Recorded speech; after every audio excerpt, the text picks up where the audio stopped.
Ladies and gentlemen, my name is Nate McNamara. You might know me as the Walmart Young Buck. And tonight, we're going to take you on a journey.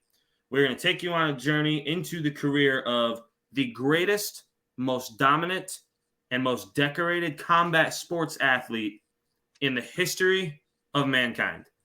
I'm speaking, of course, about the Conqueror, the Beast Incarnate, the mayor of Suplex City, Brock Lesnar. How's everybody doing tonight? Well, I'm ready to take that trip down memory lane. It's Suplex City's town hall. Let's go. Suplex City, bitch. All right. As always, we got Shadow and we got Sean joining us tonight. Scals is in the background. He might pop up later. Who knows? We'll see. Hierarchy, and I think that was one of the most selfless ways that Brock could have done it. But again, I digress. So, speaking of Brock Lesnar moments, what is your favorite Brock Lesnar moment or promo? Remember, this is not matches. This is moments. Shadow? I have two because no promo ever will be in my any list. But two. One, I think it was 03. Him and Big Show collapsing the ring on SmackDown. I will remember that forever because this is before I got the knowledge of the ins and outs of that I know now. Right. And thinking, holy shit, they legitimately broke the fucking ring. Yeah. And I talked about it for weeks. And then go ahead. You can still keep up the illusion that it was legitimate because it never happened again for almost 15 years. Right. But yeah, continue. My second was one of the most recent SummerSlams when he fucking picked up the fucking ring with a tractor. I fucking love it. You son of a bitch. The other another honorable mention is when he picked up the fucking SUV with the forklift. That was great too. Yeah, yeah. Sean, what do you think? Well, Shadow pretty much took mine. You said mine. We brought the forklift up against with the ring in his match against Roman. This fucking crazy country boy ass look on his face. Like, yeah, I just fucking did that. Just a shout out to those fans that paid for front row tickets to miss the ending of the main event. Right. He literally they just buried Brock Lesnar under so much fucking shit to keep him down. Half the crowd in the front row couldn't see it. It was everyone on the opposite side of the ring's like, what the fuck is happening? Like, I can't see. So I literally have in my notes my favorite Brock Lesnar moments, the fucking tractor. Those are the words I put. The fucking tractor. Literally everything to do with the tractor. When he came out driving the tractor, I was like, how the fuck did they get this onto this tiny little like entrance ramp, for one? And two, why is it out here? How's it going to play into the match? Is someone going to get fucking smushed with this thing? Like, what's going to happen? And then he just climbs out onto the scoop, the backhoe, whatever you want to call it, the shovel part. The scoop, yeah. The scoop. And just cuts this mediocre promo. And the toss to Roman Reigns where he caught it and just hit the wink. Slick as fuck. You're right, Scales. And then like he just jumps at him from this tractor. I'm like, all right, this is what we're doing. That was just fucking amazing to me. And then my ultimate favorite Brock Lesnar moment is the night that he returned in 2012. I was 17 years old, and I hadn't seen Brock Lesnar since I was 8-9 years old on WWE TV. And the guitar screech, because I had no idea it was going to happen. I think there were some rumors or something. But I didn't really like look at the internet for wrestling insider shit back then, like at all. A lot of that time I was falling out with wrestling anyways. So like seeing that was like, whoa. And like I'm sitting out here thinking like, so I know that the initial thought was it was supposed to be Alberto Del Rio that came out or something like that and like start another feud with John Cena or something like that. But like Brock Lesnar's music fucking hits, and I'm literally like sitting on the couch like this, and his music hits, and I jump off, and I'm like, I haven't jumped off the couch like that since I was a small child, and I'm just sitting here like, what the fuck? And then he just drops him and dips. And That's how I felt the first night. What was it?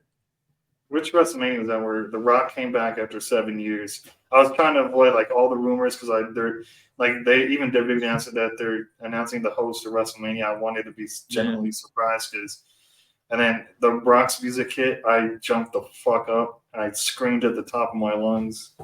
oh yeah. So that was when The Rock was announced to be the host for WrestleMania 27. Yeah, because I heard rumors it was going to be like Justin Bieber or something. I was saw like, so many stupid rumors, and that was when I was kind of reading into dirt sheets and shit and trying to get the insider shit. I don't do that anymore. It's boring to do that. I hate it. I kind of try and predict shit myself now, and it's fun because I'm wrong all the time. I know we talked a lot about his feuds and stuff, but one of my like other, I wouldn't say favorite, but really intriguing storylines that he was doing was when he was using the Kimura to break everybody and anybody's arm.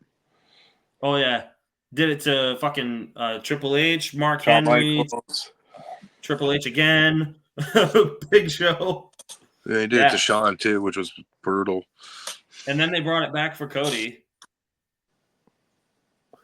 By then it was played out, but like when it first was happening, it was great.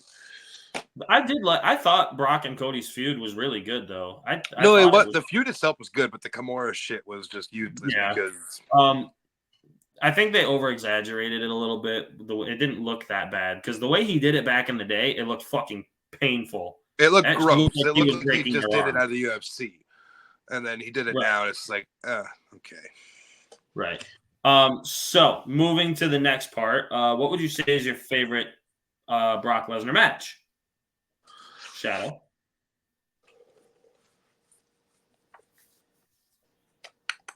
Him and Hogan, I think, put on a really good.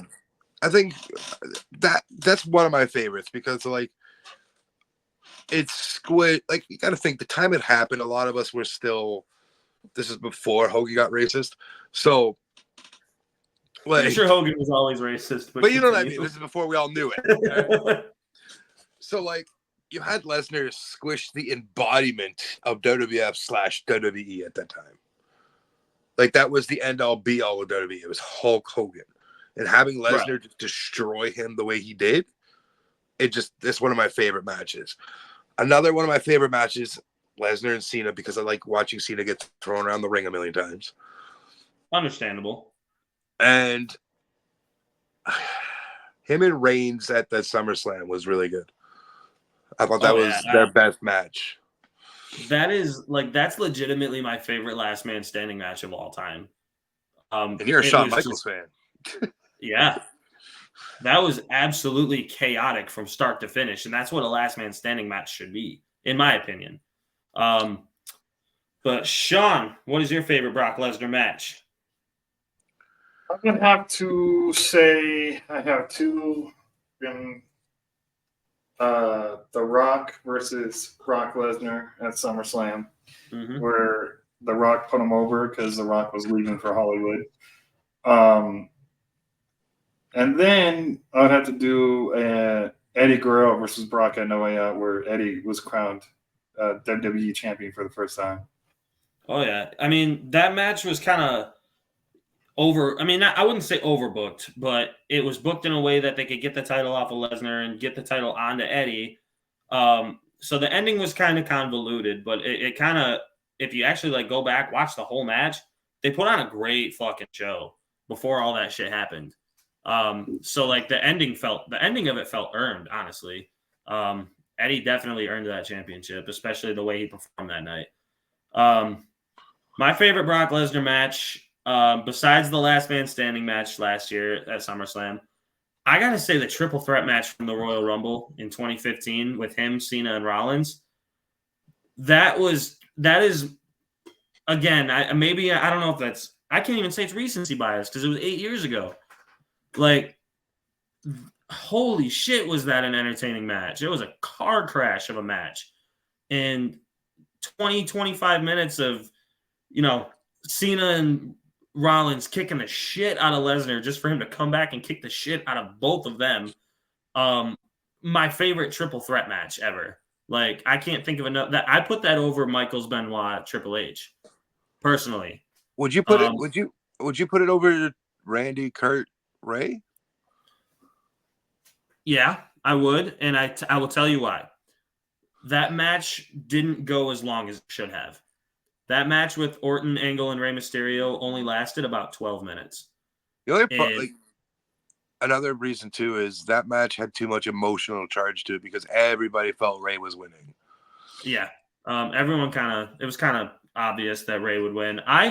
The Lesnar Cena Rollins match, I actually thought Cena was going to walk away with that one, especially with the way that they put Lesnar out. I thought that was their way of getting him out of the match. But then he came back and stormed in and won, like, absolutely electric. The crowd goes fucking wild. The finish, Seth Rollins takes the nastiest F5. If you have, I mean, I'm sure most of you guys have seen that match. If you guys are watching too, if you've seen that match, if you haven't, go pull up the cock and watch it. I'm gonna continue calling it the cock forever. No, but So, the whole sentence there, pull up the cock. Yeah, just go ahead and pull out your cock and watch it. All right. Also, one of the best Brock Lesnar dominations was him in the Elimination Chamber recently, just destroying the fuck out of Austin Theory. That shit was hilarious. Dude, that was so funny because Theory was like crawling around the ring trying to get away from him, and he hit the F5 off the top of the pod. Yeah, pull out your cock. You heard me. All right. I have another. Yeah. Because you said match, so this technically counts. I believe he fought Rampage at one point, Jackson. Mm-hmm. Yeah. That was a great match, and him and Mir will go down as a great match too. I think the first match he had with Mir was, I think it humbled him. Very much so, because he got his ass kicked and he wasn't. He got fucking. He thought he was going to be the badass. Yeah, Frank Mir is a legitimate legend of the sport. Like, I mean, maybe not up there with like John Bones or Jones or people like that, but like, he's a legend. I still want to see John Bones or Daniel Cormier versus Brock Lesnar. Like, yeah, I don't want to see 50-year-old men banging it out though. Unfortunately, so that's the thing. I don't think if it was just a regular fight, just straight up fight, I think Brock Lesnar is beating just about any other person on the planet. Listen, I don't want to watch 50-year-old men beat up each other. I have to do that in March at Revolution, watching Ric Flair and Sting. So, ugh, fuck Ric Flair. I will say this, kind of off topic, but I like how sparingly they've used Sting in AEW. He's not out there every single week. He's not wrestling every single week. Fun fact, because you said that. Yeah. He's about to tie Roman Reigns for the least amount of matches in 2023. That's funny. I agree. It sucks that we'll never get Sting versus Taker, but you know what though? I'm glad that we aren't, because they didn't ruin that illusion, because they very well could have, and they chose not to. Put two 50-year-old men in the ring and have them put an absolute bullshit. They chose not to and protect both their legacies in that sense. So, oh yeah, it would have been a disaster, especially the time when Sting got into WWE. It would have been a disaster at that point. Right. So I like what they did. I like what they did with Triple H and bringing in the NWO, bringing in DX for that match, because it was never going to be a masterpiece. No, like but it was our childhood that came to light, right? So. Oh yeah, Triple H was still at a very good physical peak. Like, Triple H was still putting on good matches, but even in his 40s, he's not going to be carrying Sting, who was in his late 50s at the time, to a 5-star match. It's just not going to happen. So I do like what they did with that. I don't really care about who the winner was, because that match did not mean anything in the long term, in all honesty. But anyways, back to Brock Lesnar. His career is still, as far as we know, good. Like, he's still wrestling. He's just on a hiatus. What would you like to see, or would have liked to see from him at any point in his career, as far as like a dream match goes? I only have one wrestling dream match, and the rest are more MMA. Okay. The only dream match I would have liked to see, and I have to fact checked it, but I would have liked to see Omega and Lesnar because I think Omega's strong style Japanese would mix well with American strong style Lesnar. Mm-hmm. Other than that, I don't really care to see many professional wrestling matches for Lesnar anymore because you have to book him as the way he's booked, and you just can't underbook him. Right. So a lot of those opponents don't make sense. As for dream matches, MMA style, and yes, I understand I'm going out of weight classes and stuff for this, but I would have liked to see Liddell and Brock, GSP and Brock, very similar built guys. GSP and Brock, BJ and Brock. Like, I'm pretty sure Brock's got like 6 inches on Chuck Liddell, but Chuck Liddell's built very similarly to him. give me this in MMA, and I think it might match up fairly well, but Riddle and Brock. Brock Lesnar would murder him. But I think it would be interesting, given because they could actually throw. Right. I don't think in a wrestling ring it works, but in a professional mixed martial arts, it does. So I've never played a UFC video game before. Do they have like legends in there? Like, would they have Chuck Liddell on in modern? Yeah, UFC they do, but Brock's not in the newest UFC game, unfortunately. So I know he was in the first one. Wasn't he in the first UFC game? He's in 9, 10, and something like that. Yeah. Okay. I don't know. Is Chuck Liddell in that original one? Yes. So like you could do it on UFC, I guess, the video game. Let me go whip up my PS2 real quick. Brock Lesnar was also in the one right before the new one came out too. So. He was in 1 and 4, is what it looks like. That's what Sniper Phenom says. Good old Jordan Goatfucker. All right. Sean, what kind of dream matches would you like to have seen Brock in? Tough one. I don't know if he did this while I was in Japan, but Okada versus Brock Lesnar would be a good one. That one never happened. Right. Also, because going back to the MMA aspect of being a wrestler too, and the Shinsuke versus Brock Lesnar. Shinsuke and Brock did have a match, I thought, in New Japan. They did. Oh, okay, well. And it's a fucking banger. It's a fucking banger. I'll have to go look at that then. And he challenged Brock for the IWGP Championship and lost. But it was a great fucking match because Shinsuke had his fucking strong style. Brock Lesnar had that was a young Shinsuke too, so very like late 20s Shinsuke. Right. MMA wise, I'll have to go. Brock versus. I'm gonna have to go Brock versus like I know like you said out of weight classes. Brock versus Conor McGregor, or Brock versus Adesanya. Brock versus John Bones Jones, Daniel Cormier, just people like that. Like Brock Lesnar versus Stipe Miocic too. Stipe. Brock Lesnar versus Joe Rogan. Give me it now. So as far as dream matches, I would have liked to see Brock Lesnar against a peak Crow Sting. Ooh. I think they could have put on a great fucking show because Sting in his heyday was one of the best in-ring workers on the planet, and he was a really good underdog, and I think they would have told a great story. I think they wrestled in OVW, but I don't believe they had a match on the main roster, but him and Batista in their primes would have been fun. I think they kept them separate for a reason because they're both built the same. Yeah, exactly. And then one that we can get, obviously, Gunther. That's the one match I want to see Brock Lesnar in. Because Gunther might not be as big as Brock Lesnar, but he's a fucking brawler and he can throw his own weight. Like, it's going to be a meat slapping fest. I didn't think of that because I'm looking at Brock being done now, right? So, right. I still think that's a match that we could get at some point, though. Maybe it's at 40 we get it just to fill in that card because you need to build Gunther as a competitor for that world title, right? So right. And then last one, I will go MMA with this one.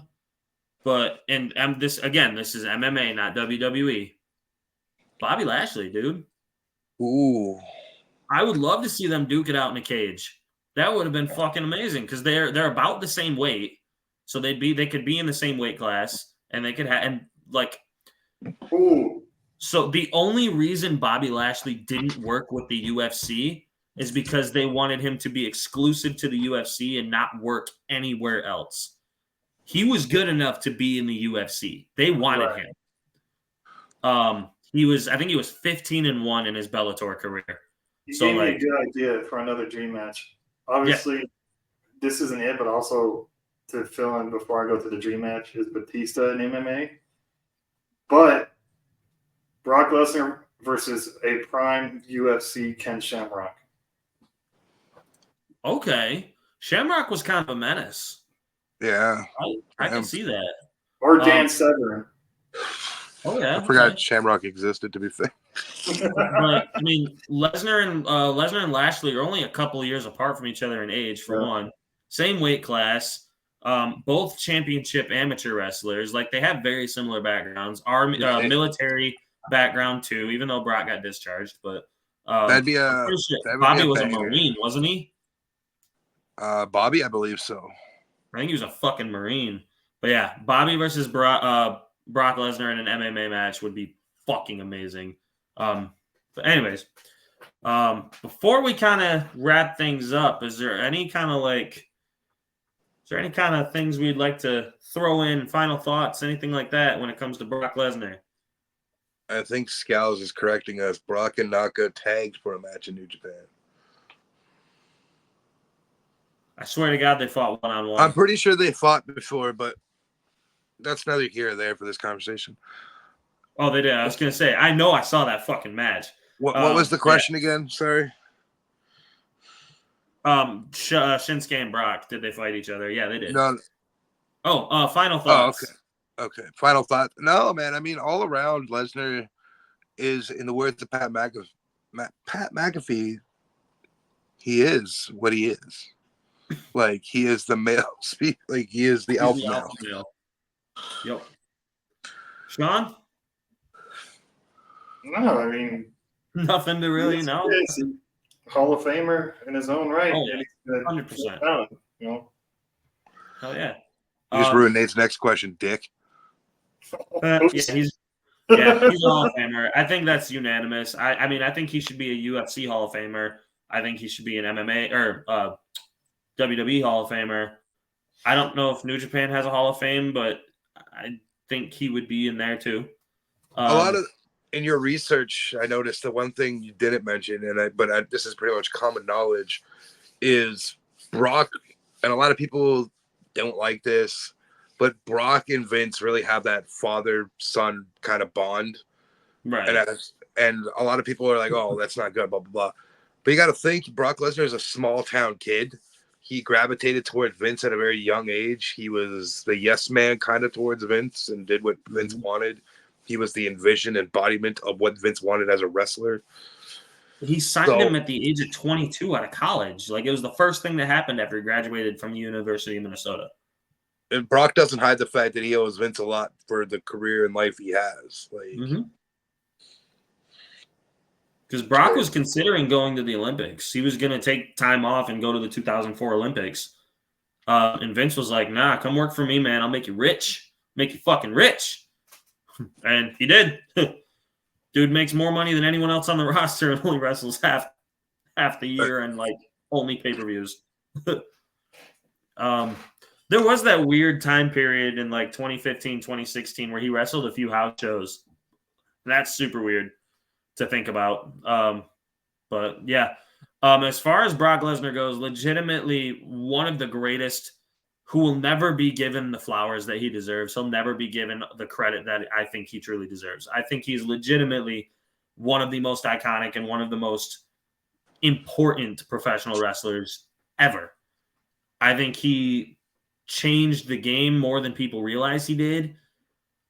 He made the part-time star a good thing. And that's another thing I want to touch on because I just got the thought about it. There's a lot of people shit on his part-time champion run. But you got to think WWE was booking him as a UFC beast. Do champions in UFC defend all the time? They do not. So they that's fight where that 3 times a year.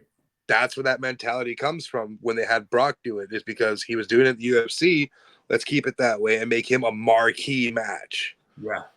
And when they advertise him for an appearance on Raw or SmackDown, ratings skyrocket, dude. Every single time. If he's advertised, the ratings are always higher than they are without him. Like, it's like John Cena being advertised, or The Rock being advertised, or showing up randomly and spiking 1 million viewers instantly.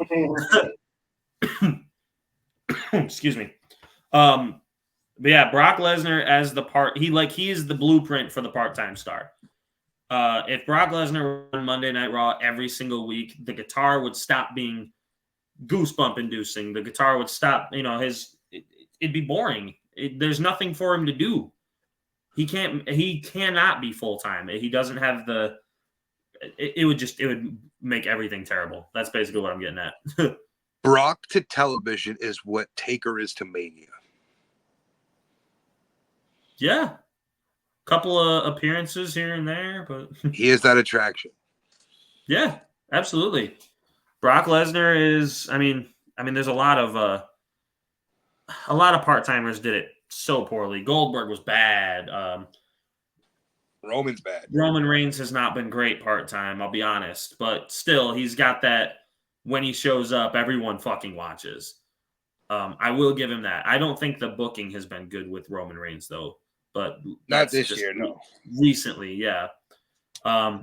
It's just it follows the same formula, but it's not like the Brock formula where Brock just beats the shit out of you and wins.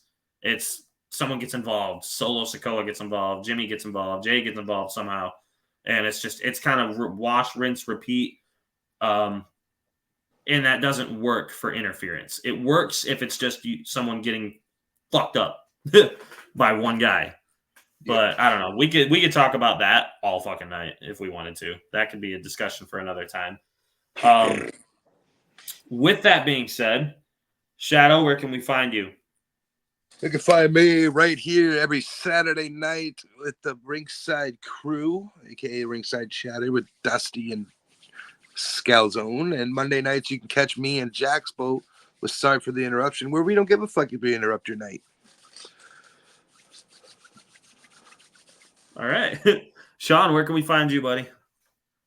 Find me over on our sister channel with Rivet City Radio for Sunday's table spot with Mike, Metalcore Mike, Cam G, and I discussing everything. You can find me occasionally on Wednesdays on River City Radio with IWG with Will Gray. And you can find me on social media, Alpha Wolf Sean B 2.0 on Instagram. Click the link. Find everything there. I'm not going to explain everything else, so you know what to do. Buy my merch on Off the Top merch site as well. The Sin City Wolf. Go buy it. Put some money in my pocket. Thank you. Hell yeah. Jordan says you can find me in the comment section. Boy, we can find you in the barnyard, all right? And the petting zoos. Y'all can find me on TikTok at Nate McNamara WB. That's pretty much it. You can also find me here every 2 weeks. I think in 2 weeks, we're going to do something a little different. We're going to branch out from pro wrestling again and jump into the entertainment world. I was rattling this around in my head lately, and I actually made the decision today. I woke up this morning, got in my car, went to work, put on my phone. Every single day, I put my entire music library on shuffle and just listen to whatever pops up. It's my favorite thing in the world because I almost never get repeat songs. I woke up this morning, put my library on shuffle, and the very first song that came up was Numb by Linkin Park. Yes. And I'm like, I have a career retrospective tonight, and I remember how the Robin Williams one ended. It went so well, and I thought we had a great time doing it. This is going to be a tough one. It's going to be difficult. I'm sure it's going to be, there's going to be emotions and stuff coming out. But 2 weeks from tonight, join us again. We're going to be taking on the career and the life of Linkin Park lead singer Chester Bennington. Oh, that's Please awesome. join us. I love that. Yes. Please join us. I'm gonna get working on that outline this weekend and get it done, and then we're gonna push this really hard. We're gonna get people in here. It's gonna be different. I love it. I love it because, like I said, I'm a huge Linkin Park fan. I have a signed photo of the entire band on my wall. So hell yeah. 4 weeks from now, I feel like 2 weeks from now we can afford the sad, emotional, borderline depressing episode that we're probably gonna have. Kicking off December with a great start. Because 2 weeks after that, we're gonna take on the career of WWE's resident Santa Claus, Hall of Famer Mick Foley. I got to get my Santa suit for that. I got to order my Santa. What is that you're wearing now? I mean, the only thing you're missing is a red coat, bro. I love how me and Nate are like, aren't you wearing it now? Oh, God. All right.